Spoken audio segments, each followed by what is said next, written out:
Hey y'all, and welcome. I'm Danielle Steele Williams with For the Lives of Prison Wives, and I'm coming at you today with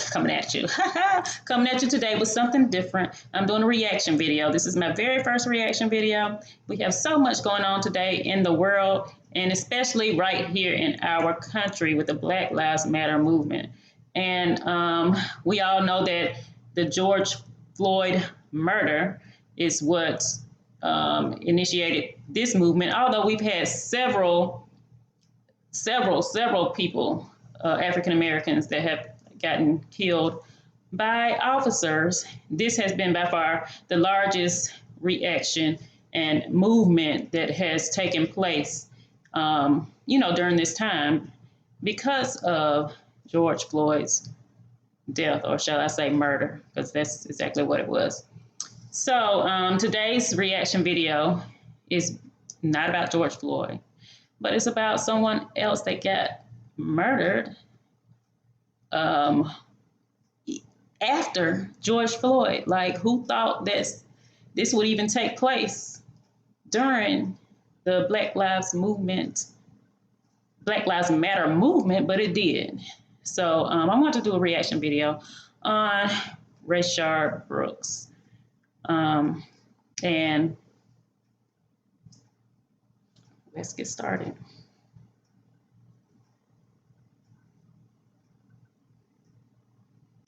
Now I'm 27 years of age, full-time carpenter. That was Rayshard Brooks in February this year, just months before he was shot and killed by an Atlanta police officer.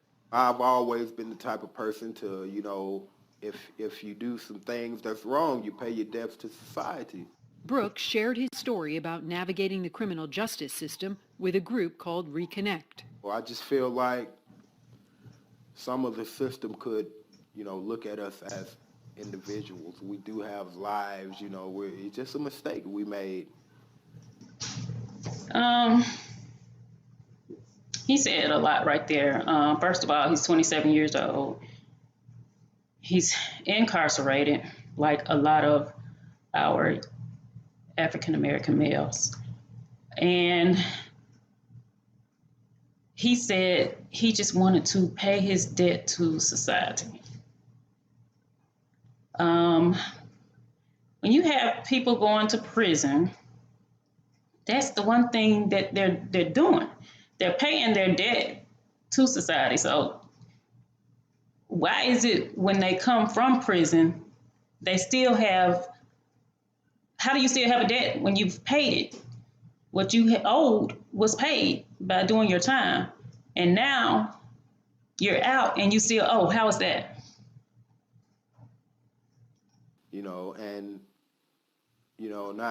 Not just do us as if we are animals, lock us away. When I did get arrested, it was for... He said something about animals. That's another thing. And to just be locked away. 27-year-old black male, paying debt to society, and now we're throwing in animals. He's being treated like an animal. He and not just him, the others that are in prison. We know this. How do we know? Because 1 out of 2 people are impacted by incarceration. Therefore, several of us, even white people and others, that know that people, loved ones, are treated like animals. How do we know that? Because we also go to visit, and guess what? They're treated like animals in there. And a lot of times we at visit, are treated substandard. So if we're getting treated the way we do at visit, I can only imagine what goes on back there. And not just imagine, because we have stories of people that have done the time and they come out and they tell it. And sometimes they're in there and they don't, some of the things that they go through are so horrible that they don't tell it, I don't know everything my husband went through in there. I met several prison wives that don't know. You may think you want to know to help them through it, but I don't even know if I want to know. It's scary to know what actually went on. But I can only imagine, like I said, from just going to visit and what we, the family, goes through, just visiting. false imprisonment and Okay, false imprisonment. So, yeah, my husband did 14 and a half years. Yes, I feel like he was over sentenced, like many of loved ones, and I'm getting away from this inmate stuff because these are people, and that's what he means when he says that they're not humanized. So, yeah, yes. So I can't imagine like false imprisonment. That's a whole nother level for me.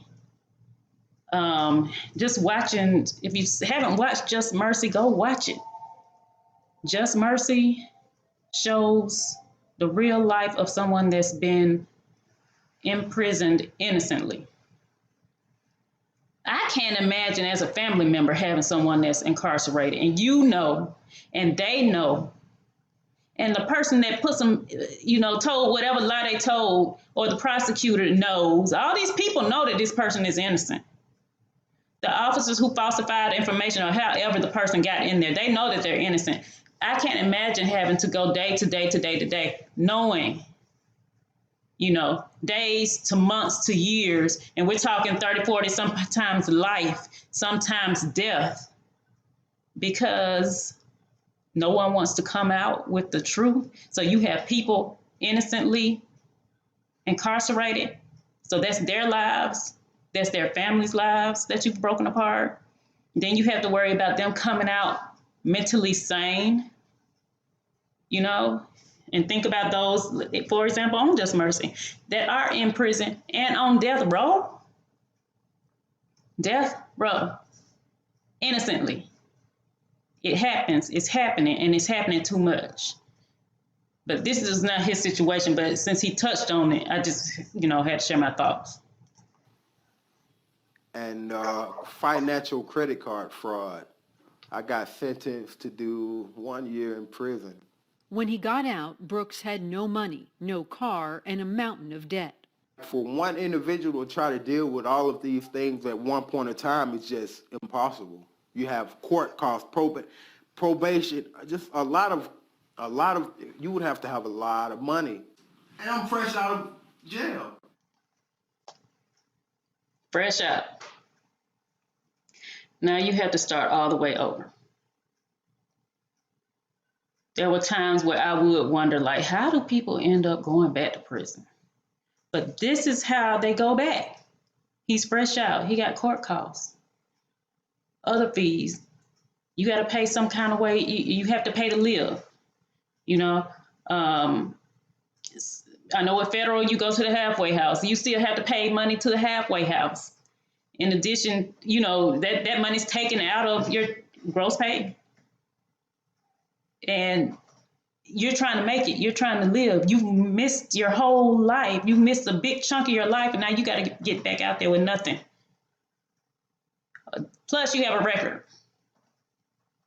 So now that I have a record, when they do these background checks, am I going to be able to get employment? Am I going to be able to keep employment? These are the things that are going through the heads of people that get out, and not just going through their head. This is their life. This is what they're living. Fresh out of jail and in need of a job. You go to filling out your application and you get to this question: have you ever been convicted of a crime, or have you ever been arrested? And you're sitting there like, oh my God, it just breaks your heart. Yeah, I'm a witness to that. Me and my husband have had conversations when we're filling out job applications. When we get to that question, how do we answer this question? Then you struggle with, do I tell the truth? Do I put it down there? Thankfully, in his situation, there's sometimes the way the question is worded, you're not lying, you're telling the truth. I haven't been convicted of a crime within this period of time, So when you have a longer sentence, I kind of think you might be able to use it more to your advantage. But he said he served a year. So a lot of times the question is, have you been convicted of a crime or, a felony within the last whatever years? So you have to answer that question. And that can make or break you. especially if you're not a ban-the-box state, if you're not in a ban-the-box state. It's hurting us, but it's hurting our family the most. You know, It's hurting our family the most, correct? Because the family has already, and let me say this, nobody's condoning, the crime. We understand that, our loved one did the crime, okay? But now, once again, back to what he said, paying the debt. The debt has been paid. So why am I still having to tell you that I served time? What are you benefiting from that? So the family was already hurt because your loved one was not there to help support. And that's financial, that's physical, that's just being there as a father or mother.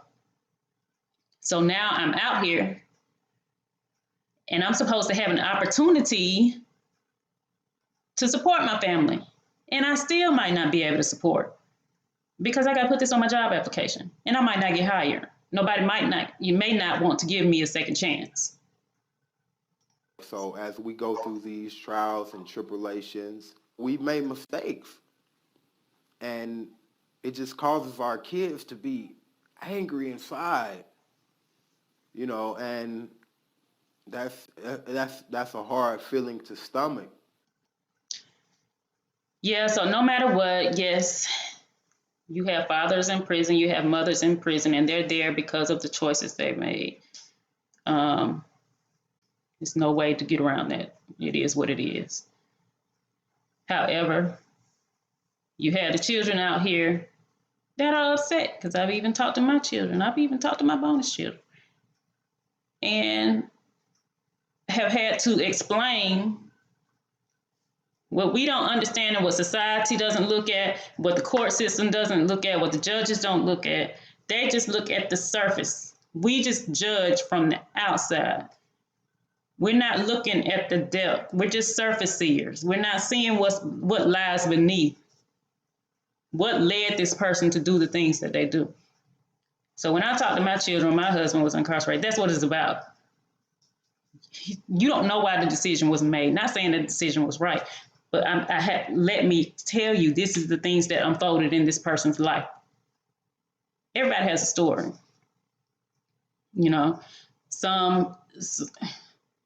Some stories are just not all that glamorous.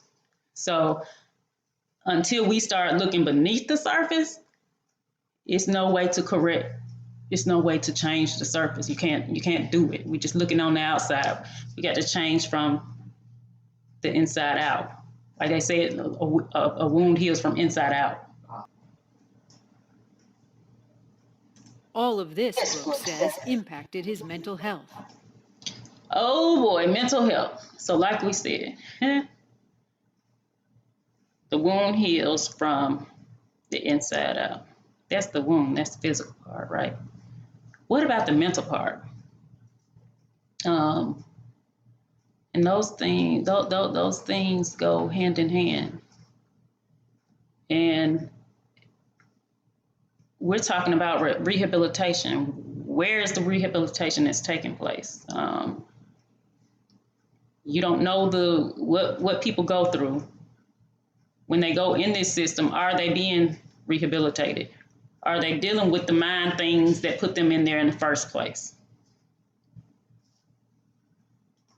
It hardened me at a point, to like, hey, I have to have my guard up because the world is cruel. It took me through seeing different things in the system. It just makes you hardened to a point. What Brooks said he needed most was help from the very system that locked him up. Probation is not there with you every. All right, so now he's out. So he's telling you how his mental state is already. His mental state was not dealt with in prison.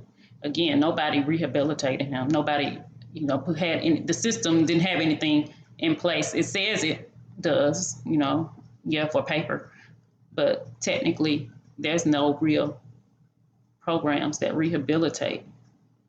So now You got the angry kids. Probably was angry before he went in there because he wasn't, where he wanted to be financially. And then obviously from the crime he committed. So now you end up in prison. Now you got to come out. Well, now you got to deal with the angry children. Now you have to still continue to deal with, the fact that your mental status was not dealt with while you were in there. So that wound is not healing, it's becoming deeper. Now we have even more layers. Every day, like a mentor or something. They're not taking you out to find a job. You have to do these things on your own, and I feel like it should be a way for you to have some kind of person like a mentor assigned to you to, keep your track, keep you in the direction you need to be going. We can't get the time back. We can make up for it. Yes. And this right here, I'm so glad that he said this. And to me, I don't want this to come out the wrong way, because I feel like, his life should not have been lost the way it was. But what I can say is if the right people hear this video and see and listen to what he's saying, then at least Rayshard Brooks' death won't be in vain. These are things that need to be in place. What he's saying is there needs to be a mentor for people. I've been right here to see, my husband do 14 and a half years. I've seen him go to the halfway house, and I've seen others that he's connected to will go through the same process. We even have a video where we had two of his former cellmates, and they were sharing their experience, and they all said the same thing. Everybody we talk to says the same thing. You go to the halfway house, which is supposed to help you. It's supposed to be this mentoring place to ease you back to society. That's not what it's doing. You're on your own. You're still on your own, finding a job. You've been gone 15, 20 years. First of all, when he left, the internet we weren't to this level of technology when he was out here.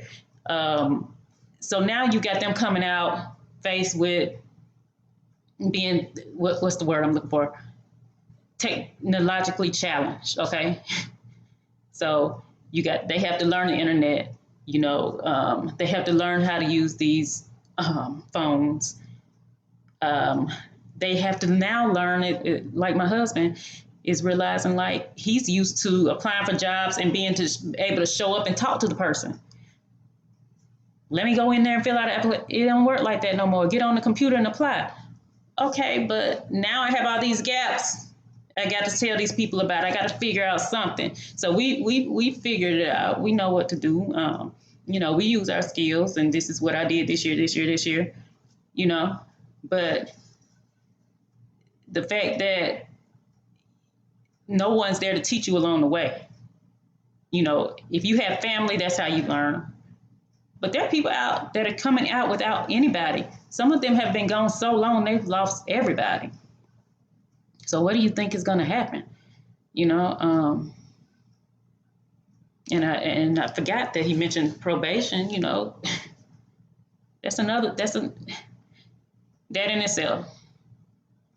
You slip up there, you go back. So if you ever question yourself, like, how do people end up, why is this recidivism rate so high? That's why. This is why. Because the system has things in place to send people back so they can just push people in and out, in and out. It's all about money. This is what the whole thing is about, money. And I would say,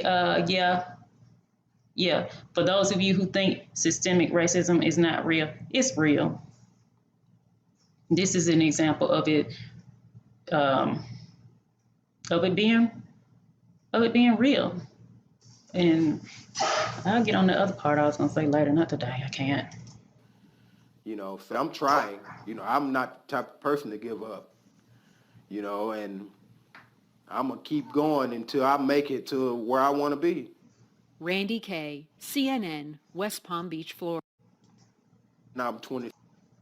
So that hurts. He has laid out to you everything that has taken place or that takes place in the system and what needs to be done to help those people transition through the system and back into society. So that's the whole point of this video. I'm not on him getting killed. I'm not even going to touch that. It's all about the things that need to be in place in the criminal justice system to stop and decrease this recidivism rate. And matter of fact, a lot of this stuff needs to be put in place before people even get there. Okay. That was tiring because he's no longer here. And just seeing that and knowing that he's no longer here, you know, that could be any one of our loved ones that has been incarcerated. You know, that could have been them getting pulled over. Yeah, actually not pulled over, but you know what I mean, questioned. And he took off because he's afraid to go back. Well, that's it. That's all I have for my first reaction video. And may you rest in peace, Mr. Rayshard Brooks.